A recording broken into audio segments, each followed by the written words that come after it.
Hello दोस्तों, कैसे हैं आप। उम्मीद है आप सभी बहुत अच्छे होंगे। आपका स्वागत है आपके YouTube channel target exam by Guru Ajay में। हम आपके लिए आज लेकर आए हैं नया वीडियो जिसमें डिस्कस करेंगे भारत के हिमालय और उनकी चोटियों के बारे में।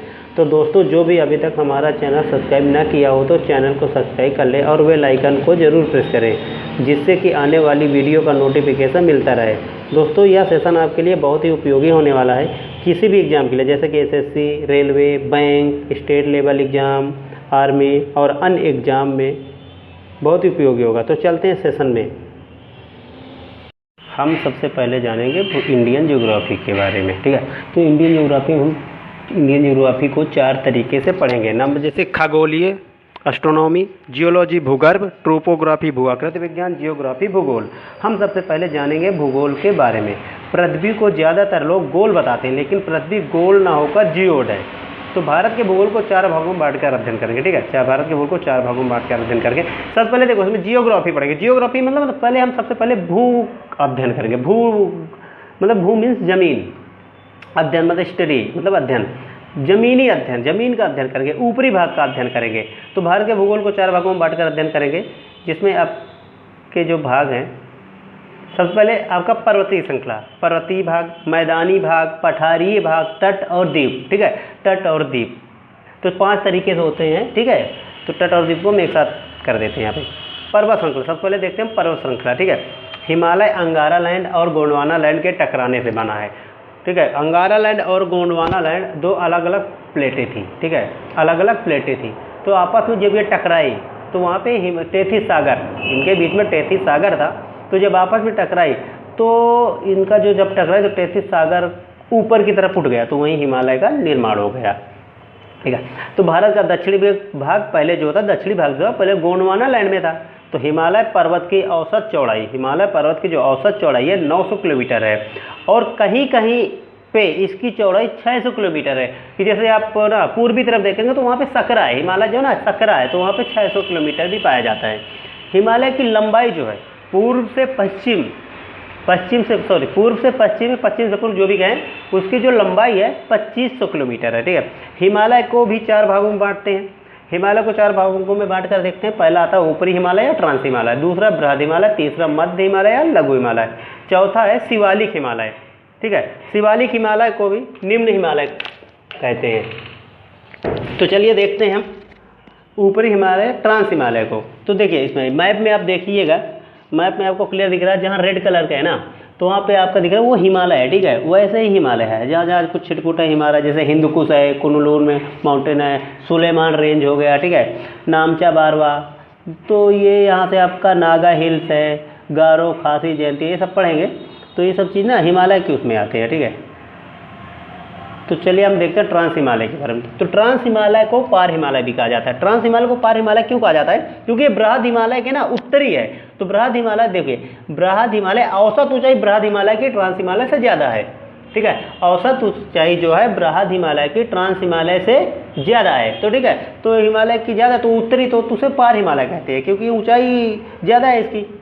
तो ट्रांस हिमालय बृहद हिमालय की, तो ट्रांस हिमालय उत्तरी पड़ जाता है, तो उसे पार हिमालय भी कहते हैं। जिसमें आपका काराकोरम ट्रांस हिमालय के सबसे उत्तर में स्थित पर्वत श्रेणी है। अब देखिए, ट्रांस हिमालय में पर्वत श्रेणियाँ पाई जाती हैं, जिसमें आपका काराकोरम श्रेणी है जो सबसे उत्तरी है। काराकोरम जो है सबसे उत्तरी है, ठीक है, उत्तरी पर्वत श्रेणी है। हिमालय का उत्थान टेथिस सागर में जमा औषधि मलबे से हुआ। तो वही बता रहे थे अभी, गोंडवाना लैंड और अंगारा लैंड के टकराने से। तो टेथिस सागर में जो आपका ना औषधि मलबा वगैरह जमा था, सब बहुत सारा चीज़ था, बहुत करोड़ों वर्ष पूर्व का जो सारा पड़ा था मलबों से हुआ है, ठीक है। किंतु ट्रांस हिमालय का निर्माण टेथिस सागर में औषधि मलबों से नहीं हुआ है, यह यूरेशियन प्लेट का भाग है। ट्रांस हिमालय जो है ना, ये यूरेशियन प्लेट का भाग है। तो इस ट्रांस हिमालय का निर्माण हिमालय से पूर्व हो चुका था, अर्थात ट्रांस हिमालय से भी प्राचीन पर्वत श्रेणी है, ठीक है। तो ट्रांस हिमालय ना हिमालय से भी पहले, हिमालय से भी पुराना है, ठीक है, हिमालय से भी पुराना है, ठीक है। तो अधिक ऊंचाई होने के कारण ट्रांस हिमालय वर्ष भर हिमच्छादित रहता है, ठीक है। इसकी ऊंचाई बहुत ज़्यादा है, तो यहाँ पे हमेशा बर्फ़ जमी रहती है, 12 के 12 महीने हमेशा बर्फ़ जमी रहती है, जिसके कारण यहाँ पे वनस्पतियाँ, कोई भी पेड़ पौधे नहीं पाए जाते। यहाँ पे किसी तरीके कोई भी पेड़ पौधे नहीं पाए जाते, सिर्फ बर्फ़ के पहाड़ पाए जाते हैं। ठीक है, तो ट्रांस हिमालय के अंतर्गत उत्तरी श्रेणी काराकोरम है। काराकोरम न केवल ट्रांस हिमालय की बल्कि यह भारत की भी सबसे उत्तरी श्रेणी है, भारत की भी सबसे उत्तरी श्रेणी है। अब भारत की सबसे ऊंची पर्वत श्रेणी K2 गार्डविन ऑस्टिन काराकोरम पर्वत श्रेणी पर ही स्थित है। अब काराकोरम पर्वत श्रेणी पर 4 प्रमुख ग्लेशियर भी पाए जाते हैं। ठीक है, Siachen glacier, hispa glacier, BFO, Baltoro. देखो सियाचिन ग्लेशियर वही जगह जहां मेघदूत, ऑपरेशन मेघदूत के तहत सियाचिन पर कब्जा किया गया था। ठीक है, ये सियाचिन पर कब्जा किया गया था। तो सियाचिन ना सबसे ऊंचा है, बहुत ऊंचा। ठीक है, सबसे ऊंचा, जहाँ पे सबसे ऊंचा है, जहाँ पे भारतीय आर्मी लगी हुई है। ठीक है, भारतीय फोर्स यहाँ पे रहती है। तो काराकोरम पर्वत श्रेणी का विस्तार पूर्व में तिब्बत तक है। काराकोरम पर्वत श्रेणी का विस्तार पूर्व में तिब्बत तक है। और तिब्बत में काराकोरम को कैलाश श्रेणी कहते हैं। देखो तिब्बत में जो काराकोरम है वो काराकोरम श्रेणी का पूर्वी, जो मतलब काराकोरम श्रेणी का पूर्वी भाग है, जो तिब्बत में वो कैलाश पर्वत के नाम से भी जाना जाता है। कैलाश श्रेणी कैलाश पर्वत के नाम से भी जाना जाता है। और काराकोरम का पूर्वी भाग पमीर जो कि चीन में है, उसे पमीर जो चीन से जाके मिलता है उसे पमीर कहते हैं। अब पमीर में ही पमीर का पठार पाया जाता है। ठीक है, पमीर में ही पमीर का पठार पाया जाता है, जो कि चीन में है। और काराकोरम पर्वत श्रेणी के दक्षिण में लद्दाख पर्वत श्रेणी है। काराकोरम श्रेणी के दक्षिण में लद्दाख पर्वत श्रेणी है। लद्दाख पर्वत श्रेणी पर ही राकापोसी शिखर पाया जाता है। देखिए राकापोसी शिखर जो है लद्दाख पर्वत श्रेणी का सबसे ऊंचा शिखर है। और राकापोसी, ठीक है, लद्दाख पर्वत श्रेणी में जो चोटियाँ पाई जाती है ना, वो बस ऊंचे दरे से, उसमें खड्डा होते हैं, दरे से खड्डा होते हैं। ठीक है, ऊंची होंगी और एक तरफ दरे नीचे से बिल्कुल ढलान टाइप होगी। ठीक है, वो उसमें ना ढलान नहीं होता, उसमें सीधा नीचे खड्डा ही होता है। ठीक है, तो राकापोसी शिखर दुनिया की सबसे तीव्र, इसलिए इसे तीव्र ढाल वाली चोटी कहते हैं। ठीक है, सीधा खड्डा पाया जाता है नीचे का, तो राकापोसी शिखर दुनिया की सबसे तीव्र ढाल वाली चोटी है। लद्दाख पर्वत श्रेणी को 2 नदियों के बीच में स्थित है। लद्दाख पर्वत श्रेणी जो है 2 नदियों के बीच में स्थित है। इसके उत्तर में श्योक नदी तथा दक्षिण में सिंधु नदी प्रवाहित होती है। देखो उत्तर में श्योक नदी है और दक्षिण में सिंधु नदी है। दक्षिण में सिंधु नदी प्रवाहित होती है। श्योक नदी सिंधु नदी की ही सहायक नदी है।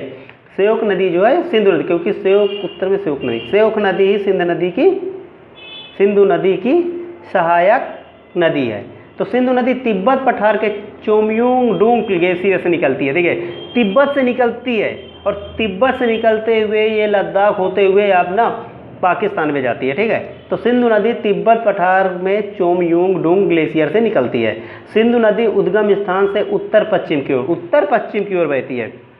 उत्तर पश्चिम की ओर लद्दाख एवं जास्कर पर्वत श्रेणियों के मध्य प्रवाहित होती है, जो कि आपका जाके पाकिस्तान से मिलती है। और वर्तमान में केंद्र शासित प्रदेश लद्दाख की राजधानी, वर्तमान में जो केंद्र शासित प्रदेश है लद्दाख की राजधानी जो है लेह सिंधु नदी के तट पर ही स्थित है। लेह जो है सिंधु नदी के तट पर स्थित है। लेह लद्दाख एवं जास्कर पर्वत श्रेणियों के मध्य स्थित है। लेह जो है लद्दाख एवं जास्कर पर्वत श्रेणियों के मध्य स्थित है। लेह के उत्तरी पड़ता है लद्दाख और दक्षिणी पड़ता है जास्कर श्रेणी। ठीक है, लेह सिंधु नदी के दाहिने तट पर स्थित है। लेह जो है सिंधु नदी के दाहिने तट पर स्थित है। ठीक है, मतलब अब नेक्स्ट आता है बृहद हिमालय। ट्रांस हिमालय के दक्षिण में जास्कर पर्वत श्रेणी है। ट्रांस हिमालय के दक्षिण में जास्कर पर्वत श्रेणी है। ठीक है, तो बृहद हिमालय को सर्वोच्च हिमालय, ग्रेटर हिमालय, महान हिमालय तथा हिमाद्री हिमालय भी कहते हैं। बृहद हिमालय ट्रांस हिमालय से सचर जोन द्वारा अलग होता है। ठीक है, अब बृहद हिमालय के सभी श्रेणियों में सबसे ऊपरी अथवा सबसे ऊंची पर्वत श्रेणी है। बृहद हिमालय जितने भी हिमालय, सभी हिमालयों के सभी श्रेणियों में सबसे ऊपरी अथवा ऊंची पर्वत श्रेणी है। बृहद हिमालय का विस्तार पश्चिम में पाकिस्तान से नंगा पर्वत से लेकर पूर्व में नामचा बरवा चोटी तक विस्तृत है। नामचा बरवा पर्वत श्रेणी तिब्बत के अंतर्गत आता है। अब विश्व की 10 सबसे ऊंची चोटियां बृहद हिमालय के अंतर्गत ही आती हैं। विश्व की 10 सबसे ऊंची चोटियां बृहद हिमालय के अंतर्गत ही आती है, जिनमें से प्रमुख सबसे ऊंची चोटियों के नाम Everest, mount Everest, Kanchenjunga, Makalu, Dhaulagiri और अन्नपूर्णा। तो पूर्व से पश्चिम दिशा के हिमालय के अंतर्गत पर्वत श्रेणियों की स्थिति निम्नलिखित है। जैसे नामचा बरवा तिब्बत पूर्व पूर्व प्रदेश तिब्बत, फिर सिक्किम में कंचनजंगा, नेपाल में मकालू, नेपाल में एवरेस्ट, सालू नेपाल में, धौलागिरी नेपाल में, अन्नपूर्णा नेपाल में। अब भारत के उत्तराखंड राज्य में महत्वपूर्ण पर्वत चोटियां स्थित हैं, जैसे कामेट, नंदा देवी, त्रिशूल, बंदरपूंछ और बद्रीनाथ, ये आपके उत्तराखंड राज्य में मिलती हैं। एवरेस्ट को तिब्बती भाषा में चोमलुंगमा कहते हैं। माउंट एवरेस्ट जो है नेपाल में पाया जाता है, जो कि 8048 मीटर ऊंची है, ठीक है। एवरेस्ट को तिब्बती भाषा में चोमोलुंगमा कहते हैं। इसका अर्थ पर्वतों की रानी है। उत्तराखंड में बृहद हिमालय पर 2 ग्लेशियर स्थित हैं। गंगोत्री और यमुनोत्री। गंगोत्री गंगा का उद्गम स्थान है।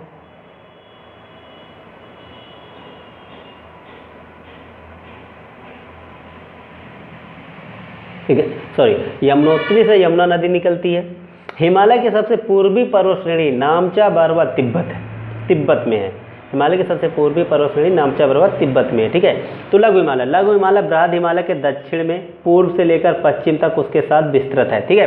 तो जो लघु हिमालय है ना, तो बृहद हिमालय के नीचे ही पूर्व से पश्चिम तक उसके साथ ही विस्तृत है, ठीक है। तो लघु हिमालय की 5 श्रेणियां महत्वपूर्ण है। लघु हिमालय 5 श्रेणियां जो महत्वपूर्ण है, जैसे पीर पंजाल पर्वत श्रेणी, धौलाधर पर्वत श्रेणी, महाभारत पर्वत श्रेणी, नाग टिब्बा पर्वत श्रेणी एवं मंसूरी पर्वत श्रेणी। तो हम देखते हैं इनको कि कौन से श्रेणी में कौन सा शहर है। पीर पंजाल आपका कौन सा राज्य था? पीर पंजाल पर्वत श्रेणी में जम्मू कश्मीर, धौलाधर पर्वत श्रेणी में हिमाचल प्रदेश, महाभारत पर्वत श्रेणी में नेपाल, नाग टिब्बा पर्वत श्रेणी में नेपाल और मसूरी पर्वत श्रेणी में उत्तराखंड आता है, ठीक है। मसूरी पर्वत श्रेणी में क्या था? उत्तराखंड आता है। और लघु हिमालय वर्षभर हिमच्छादित नहीं रहते। देखो लघु हिमालय जो होते हैं वर्ष भर हिमाचल, यहाँ पे ना हमेशा बर्फ नहीं गिरती, केवल शीत ऋतु में बर्फ गिरती है। ठंडी जो पड़ती है ना, तो शीत ऋतु में बर्फ गिरती है। इधर आपका आ गया अक्टूबर नवंबर से, उधर फरवरी मार्च तक गिरती है, ठीक है। तो शीतोष्ण जलवायु का क्षेत्र होने के कारण यहाँ गर्मियों में बर्फ पिघलने लगते हैं।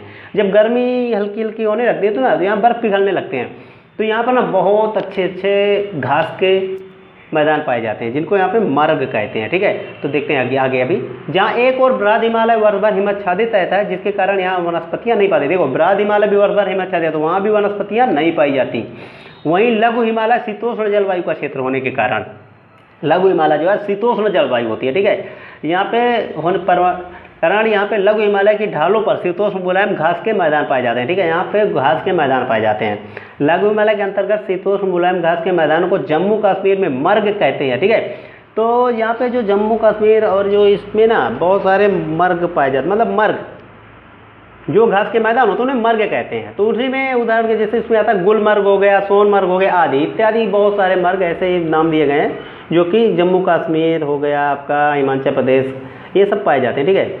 लघु हिमालय के अंतर्गत शीतोष्ण मुलायम घासों को उत्तराखंड में, देखो उत्तराखंड में बुग्याल एवं पयाल के नाम से जाना जाता है, ठीक है। जो वहाँ पे घास के वो जम्मू कश्मीर मर्ग के नाम से जाने जाते हैं, गुलमर्ग, सोनमर्ग, और जो उत्तराखंड में वो बुग्याल एवं पयाल के नाम से जाना जाता है। तो शीतोष्ण जलवायु का क्षेत्र होने के कारण लघु हिमालय पर अनेक स्वास्थ्यवर्धक पर्यटन स्थलों का विकास हुआ। यहाँ पे ना पर्यटन बहुत ज़्यादा है, पर्यटक बहुत आते हैं, ठीक है। पर्यटन स्थल बहुत ज़्यादा है यहाँ, इसमें लघु हिमालय पर्यटन स्थल बहुत ज़्यादा है, ऐसा बहुत ज़्यादा।